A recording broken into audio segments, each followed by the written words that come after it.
गांधी है, गांधी का विचारधारा है, गांधी जी का रचनात्मक जो कार्यक्रम है ये पब्लिक से नहीं आए तो सारे धर्म स्थलों को पर्यटन केंद्रों के रूप में तब्दील करना और उसके लाभ को गुजरात के चंद व्यापारियों के हाथ में सौंप देना।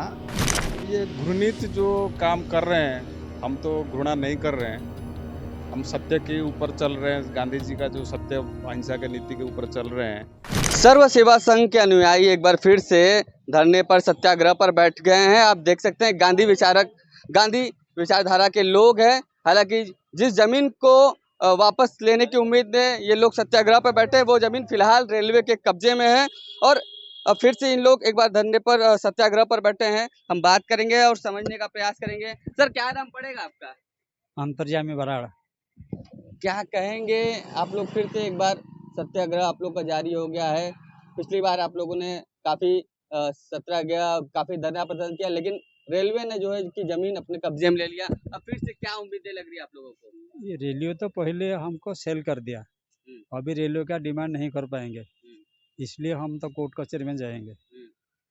लेकिन अभी जो ये जोर जबरदस्ती कर ले जाएंगे, हम इसलिए सत्याग्रह कर रहा है। तो रेलवे तो कह रही तो ये जमीन हमारी है, इसलिए उसने नहीं तो हमारे पास रिकॉर्ड है ना, जो पट्टा हमको मिला था गवर्नमेंट को, ये तो रेलवे डिपार्टमेंट का सिग्नेचर करके सेल कर दिया था, बेच दिया था। इसके बाद ये डिमांड करे तो हम क्या करेगा? सत्याग्रह करेगा। और हमारे पास कुछ नहीं, शांति सत्याग्रह है। क्या लगता है जो आप लोग बता रहे हो ये जमीन आप लोग की है, क्या लगता है किसके इशारे पर ये सारा कुछ हुआ? यही तो, जितना ज़मीन है ना ये एक्चुअली 10 to 13 एकड़ ज़मीन है।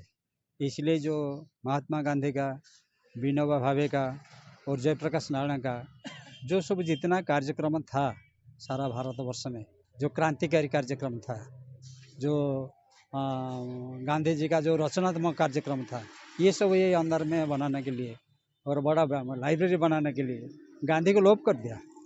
अभी तो जो राष्ट्र चलाता है ना, ये तो बोला गांधी नहीं था, गांधी वही कोई आदमी नहीं था। ये फिल्म देख के बाद ये बोला था कि ये गांधी है पहले, लेकिन ये इसको मालूम नहीं था ये गांधी है। तो इसलिए जो नाम को पूरा ख़त्म कर देना चाहिए थे, इसलिए हम भी गांधी विचारधारा को ये लोग समाप्त करना चाहते हैं। हाँ, जरूर जरूर जरूर, इसलिए हम विद्रोह कर रहा था। गांधी है, गांधी का विचारधारा है, गांधी जी का रचनात्मक जो कार्यक्रम है ये पब्लिक से नहीं आए तो ध्वंस पाया जाएगा। तो आप लोग की जो बातें हैं वो क्या ऊपर प्रधानमंत्री तक नहीं पहुंच पा रही है क्या? सबसे पहुंच जाएगा, लेकिन ये हमको सहयोग नहीं मिला, ये सब जान सुनकर कर रहा था। चलिए, हम और कुछ लोगों से बात करने का प्रयास करेंगे। सर, क्या नाम पड़ेगा आपका? सर, मेरा नाम अरविंद अंजुम है और ये इस परिसर का ध्वंस हुआ उस समय हम प्रकाशन और परिसर के संयोजक के रूप में कार्यरत थे और मेरे आंखों के सामने ये सारा विध्वंस रचा गया। क्या उस समय आप लोगों को कहीं से मदद नहीं मिल पाया?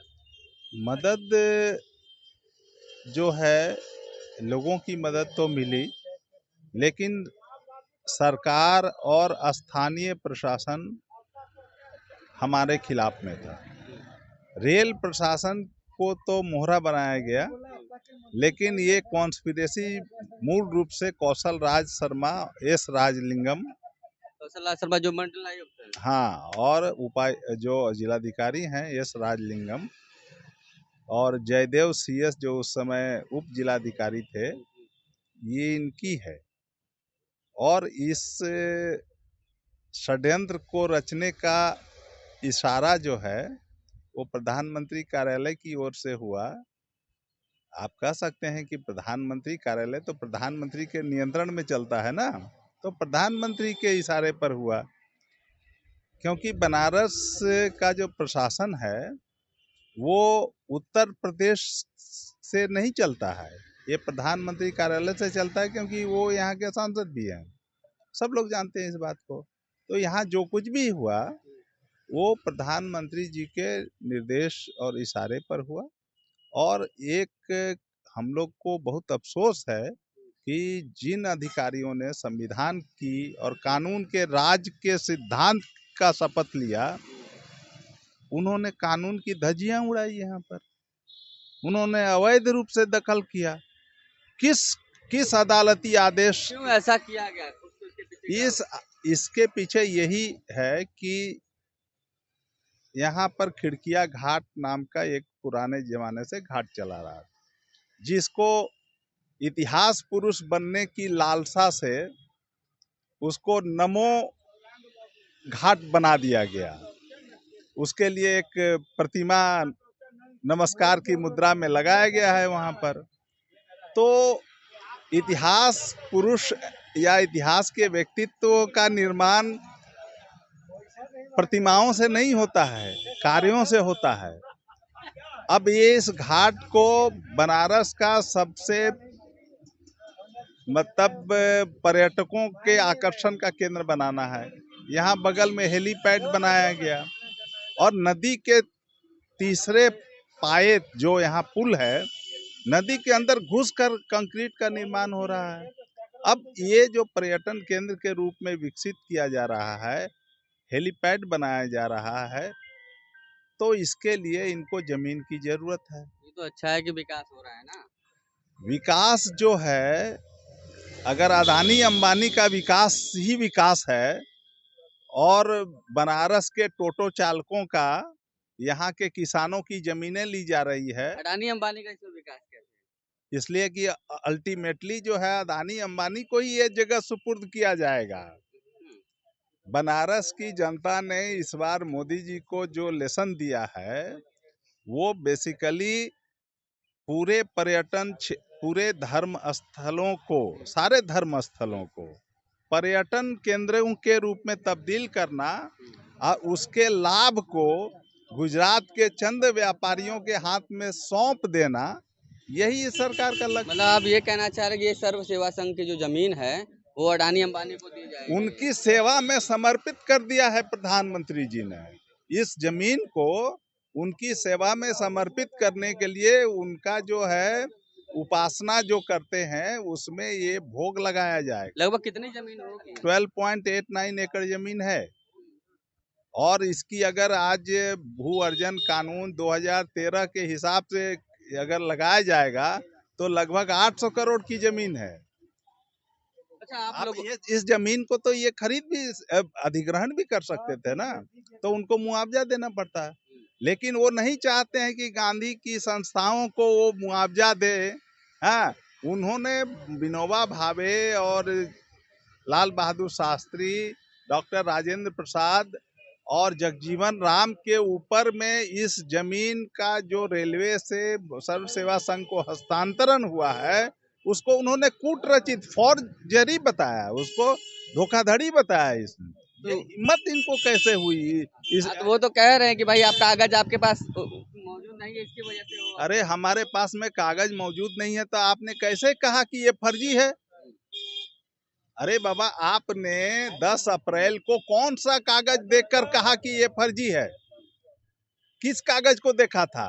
वो कागज अगर हमने सेल डीड के आधार पर कह रहे हैं कि ये जमीन हमने खरीदी है, तो आप जांच करवा लेते रजिस्ट्री ऑफिस में कि वो सही है या गलत है। वो आप कैसे कह सकते हैं और कैसे फैसला दे सकते हैं? ये जिलाधिकारी को किसने अधिकार दिया कि आप सेल डीड डिसाइड करो? टाइटल डिसाइड करना सिविल न्यायालय का काम। अच्छा, आप लोगों ने प्रधानमंत्री या मुख्यमंत्री से मिलने का प्रयास किया, बात करने का प्रयास किया? हमने प्रधानमंत्री, मुख्यमंत्री, अश्विनी वैष्णव सबको लिखित रूप से जानकारी दी। उनसे मिलने का समय मांगा। प्रधानमंत्री आए थे उसी समय जुलाई महीने में, भागवत आए थे, ये सब मिले हुए हैं। मोहन भागवत को भी हम लोगों ने अपील किया कि आप जो है इसकी रक्षा करने में अपना योगदान दें, लेकिन उन्होंने नहीं किया। वो नहीं करेंगे क्योंकि उनके टारगेट में गांधी है। गांधी को मारना चाहते हैं, गांधी के विचार को मारना चाहते हैं, लेकिन वो इसमें कभी सफल नहीं होंगे। फिलहाल अब क्या उम्मीदें लग रही, क्या कुछ आगे आप लोगों का क्या? देखिए, उम्मीद तो कायम ही रहती है। ये सत्याग्रह तो उम्मीद ही है। क्या मांग करते हैं आप लोग अब? देखिए, हमारे सत्याग्रह का सूत्र वाक्य है, न्याय के दीप जलाएं। हमारे साथ जो अन्याय हुआ है या दुनिया में किसी के साथ भी अन्याय होता है, दुनिया में किसी के साथ भी अन्याय होता है तो हम न्याय के पक्ष में खड़े हैं। हमारे साथ भी अन्याय हुआ है, हम न्याय के पक्ष चाहते हैं। और न्याय यही है कि इन्होंने हमारे पुरखों को जो गालियां दी है, ये जो कमिश्नर और जिलाधिकारी ने हमारे पुरखों को विनोबा भावे और जयप्रकाश नारायण और राजेंद्र प्रसाद और जगजीवन राम और लाल बहादुर शास्त्री को जो गालियां दी है, इस गालियों का एक परिमार्जन होना चाहिए। उन्होंने जो आरोप लगाए हैं उसकी जांच होनी चाहिए। वो पार्लियामेंट्री कमेटी से जांच हो, न्यायिक जांच हो, और यह जमीन की ससम्मान क्षतिपूर्ति के साथ वापसी होनी चाहिए। सर क्या कहेंगे आप? नहीं वही पहले तो क्या नाम पड़ेगा? ललित मोहन बेहरा, कहाँ से आप आए? उड़ीसा से। क्या कहेंगे? तो ये घृणित जो काम कर रहे हैं, हम तो घृणा नहीं कर रहे हैं, हम सत्य के ऊपर चल रहे हैं। गांधी जी का जो सत्य अहिंसा के नीति के ऊपर चल रहे हैं। जैसे उनका मतलब जो भी हमारा सर्व संघ का जो जमीन है वो सही है, उसके ऊपर हम लोग मतलब हमारा पुरखों लोग भी काम कर रहे थे, हम भी काम कर रहे हैं। हमारा अभी वही न्याय का मतलब दीप जला रहे हैं कि हमको न्याय मिले, वही जमीन हमारा जो जमीन है, हमारा जो संगठन का जमीन हमको मिले। मैम क्या नाम है आपका? मेरी नाम राबिया बेगम है। आप कहाँ से हैं? उड़ीसा से हूँ, भुवनेश्वर से। और हम न्याय के दीप जलाने आए हैं, प्रतिवाद करने हैं अन्याय के विरोध में, और हमको हमारा जो जमीन वापस चाहिए। इसी की वजह से हम लोग क्या सत्याग्रह कुछ में- उम्मीदें लग रही हैं? बिल्कुल उम्मीद लग रही है। जब प्रधानमंत्री से आप गांधी लोग ने, फिर से प्रयास करेंगे बातचीत करने का? अरे भाई, कोई जमीन कोई चीज लॉन्ग लाइफ नहीं रहता है। प्रधानमंत्री आज है कल चले जाएंगे, फिर कोई तो आएगा जो न्याय देगा ना। और आप थोड़ा कैमरा घुमाइए उस सेल डीड के फोटो पर, आप देखिए क्या ये झूठ है? जो आपने उड़ीसा के जो कृष्णा महाती को आप देख रहे हैं, वो अब इंडिपेंडेंस इंडिया को देखे हैं और ये नेताओं को देखे, ये आश्रम में वो पली बड़ी है। तो क्या इतने दिनों तक सब लोग ये झूठा था? ये डोजर वाली जमाना नहीं रहेगा, इसका अंत होने वाला है। उम्मीद है। गांधीवादी विचारों को मारने का प्रयास किया जा रहा है। बिल्कुल बिल्कुल वो रहेगा। बिल्कुल बिल्कुल देखिए तमाम जो लोग हैं गांधी विचारक, वो यहाँ पर बैठे हुए सत्याग्रह पर, और 100 दिन का फिर तो ये सत्याग्रह चलने वाला है। हम और कुछ लोगों से भी बात करने का प्रयास करेंगे। तो सर क्या नाम पड़ेगा आपका? गौरंग महापात्र। कहाँ से हैं आप? हम सर्व सेवा संघ के महामंत्री है, वर्धा की है। तो हम इधर बैठे हैं। क्या कहेंगे सर सत्याग्रह, ये सत्याग्रह हम अपने पर कष्ट लेके हमारे प्रतिपक्ष को ये मैसेज देना चाहते हैं, तुम जितने भी अन्याय कर लो हम इसको सहेंगे। प्रधानमंत्री जी का नहीं, वही कि इनको भी वही मैसेज हमारा है, तुम जितने चाहो अत्याचार कर लो लेकिन हम हटेंगे नहीं। हम अत्याचार कर कौन रहा है? वो अत्याचार कर रहे हैं, कौन कर रहा है? वो प्रधानमंत्री के निर्देश पर ये सारे रेलवे वाला कर रहे हैं। वो किसका अंदर में आता है? हम इनको लिखा है, उनको मैसेज दिया गया, हम कहाँ के, सबको उनके निर्देश पे ही हो रहा है। तो इनका सद्बुद्धि जागृत करने के लिए हम आत्मकलेश सत्याग्रह कर रहे हैं कि हमारा ये खरीद क्रयशुदा जमीन है, इसको अपने फर्जी नहीं बोल सकते, ये झूठ है। इसका प्रतिवाद हम कर रहे हैं, इसलिए सत्याग्रह कर रहे हैं। बिल्कुल देखिए तमाम लोग जो है सत्याग्रह पर बैठे हुए हैं, और यहाँ पर एक खास व्यक्तित्व भी है, उनसे भी हम बात करेंगे और समझने का प्रयास करेंगे, जानने का प्रयास करेंगे। मैडम क्या नाम पड़ेगा आपका? कृष्णा महांती। कृष्णा महांती, कहाँ से आई हैं आप? उड़ीसा। बताया जा रहा है आप पूर्व मुख्यमंत्री की बेटी हैं। हाँ, वो बहुत साल पहले की बात है, ये इतिहास बन गया है। 50 से 56 50 से 56 के दौर में। हाँ, अच्छा ये बताइए आपकी उम्र लगभग कितनी होगी? 85 85। इस उम्र में आप यहाँ बैठी हुई हैं, इस क्या- उम्र में क्या लगता है? कुछ गलत है क्या इस उम्र नहीं। में? नहीं फिर भी इस उम्र में जहाँ लोग आराम करते हैं, आप कड़ी धूप में यहाँ पर बैठी हैं। जो अन्याय लगा कि ये होना नहीं चाहिए पर हो रहा है, उसके खिलाफ तो लड़ना है, ऐसा लगा इसलिए हम आ गए। क्या लग रहा है आपको, कौन कहाँ से अन्याय हो रहा है, कौन अन्याय कर रहा है? आप लोग यहाँ के तो जानते ही हैं, एक तो प्रशासन तो है ही, और रेलवे दोनों गलत तरीके से इसको सिर्फ कब्जा नहीं किए, तोड़ फोड़ किए, इतना अधिक किए। और लाखों किताबें जो प्रकाशन के थे यहाँ पर प्रकाशित हो रहे थे, साहित्य, गांधी, विनोबा, जेपी और तरह के साहित्य, उन सबको बर्बाद किया, फेंका और घर तोड़ा। उसकी कोई तोड़ फोड़ करने की हम सोचते हैं कोई जरूरत नहीं थी। एक लोकतंत्र में इस तरह की जो कब्जे में है उनको आके जबरन ऐसा करना किस तरह का अन्याय है, ये तो विचार होना चाहिए, जांच होनी चाहिए। तोड़ फोड़ कर जो अनमोल धरोहर थी उसके साथ तोड़ फोड़ किया गया, गांधी के धरोहरों के साथ। जी, वो तो है ही आपके सामने, यहाँ पर इतने सालों से था, 60 से शुरू हुआ और अब तक सब लोग यहाँ के तो जानते थे। आपका भी पुराना लगाव था यहाँ से? वो तो था ही बहुत, क्योंकि हमारे परिवार के लोग इसके साथ जुड़े हुए थे।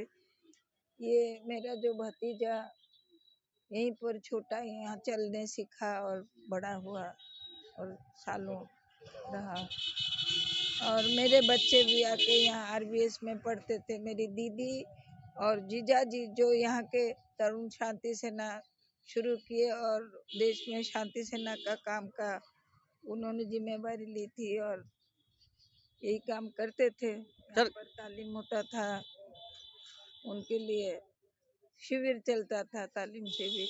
अच्छा सर, क्या लगता है, क्या कुछ उम्मीदें लग रही हैं? आप लोग तो सत्याग्रह पर बैठे हैं, देखिए सरकार इस बार आप लोग पे ध्यान देगी? सरकार ध्यान न दे, सरकार जाए। सरकार जितना उत्साह में पूरे देश में 400 सीट लाएंगे करके आई थी, तो उससे तो आ गई 240 पर, और जाएगी नीचे। अभी बैसाखी के सहारे, बैसाखी वालों को समझ में आ जाएगा तब भी जाएगी। और जब सरकार जाएगी तो निश्चित तौर पर जो है वो जो प्रतिपक्ष अगर आया सत्ता में तो वो निश्चित तौर पे विचार करेगा, इसमें कोई दो राय नहीं। तो बिल्कुल देखिए, तमाम जो लोग थे वो यहाँ पर सत्याग्रह पर बैठे हुए हैं और उनका एक ही यही कहना है कि भाई उनको न्याय चाहिए, क्योंकि जो ये धरोहर थी गांधी की, विनोबा की, उनको सर सम्मान वापस दिया जाए और इनके साथ जो अन्याय हुआ है उनको न्याय दिया जाए। श्रेष्ठ यूपी के लिए वाराणसी से सत्येंद्र कुमार नंदा। यूपी की हर खबर देखने और उनसे अपडेट रहने के लिए हमारे चैनल श्रेष्ठ यूपी को सब्सक्राइब और लाइक करें। साथ ही बेल आइकन को दबाना ना भूलें, जिससे हमारे हर वीडियो की जानकारी आप तक पहुंचती रहे।